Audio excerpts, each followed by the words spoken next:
អង្គុយមកស្ទឹងគួចគុនស្រីក៏ឡាបស្រពេញវ័យឆក់ដួងហរតីប្រប្រាស្ទឹងអើយអ្នកស្ងៀមមិនដេចបានសូមជួយខ្សឹបប្រាប់កល្យានថាខ្ញុំកំពុងលួចស្នេហ៍ច័ន្ទអើយជួយរៀងបំភ្លឺចិត្តមេសូមកុំងងឹតរំខានជីវិតស្នេហ៍ខ្ញុំបារមីវត្តកែវផ្សំគុំស្នេហាបងហើយនឹងមុំឲ្យបានជួបជុំជាគូឬកម្មអាក្រក់ត្រូវឆងដួងចិត្តខ្ញុំស្នេហ៍ឬមេឃបត់ខែបាំងបិទចិត្តហើយឆោមឆ្លៃកូឡាវត្តកែវសូមកុំស្ងៀមទៅប្រាប់ផងណាពីពើបើមានគេថាបងអាឈាមស្រោចស្រក់ហូរតាមស្ទឹងដាំងដួងចិត្តប្រលឹងឲ្យនាងបានដឹងចិត្ត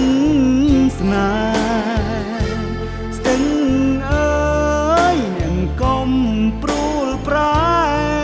បើមេជ្រុលក្បត់ដួងខែសុំស្ទឹងជួយថែស្នេហ៍ខ្ញុំ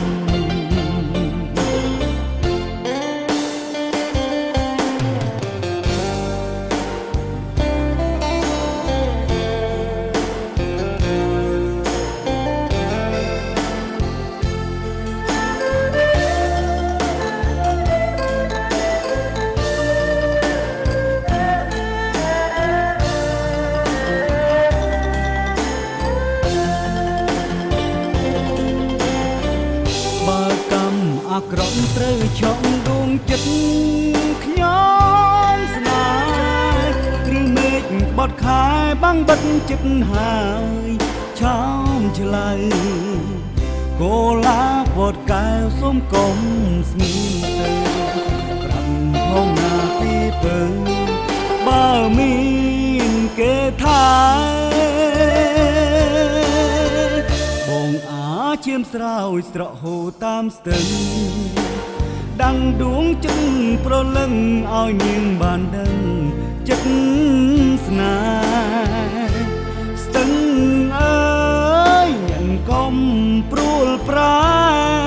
បើមេជ្រុលក្បត់ដួងខែសូមស្ទឹងជួយថែស្នេ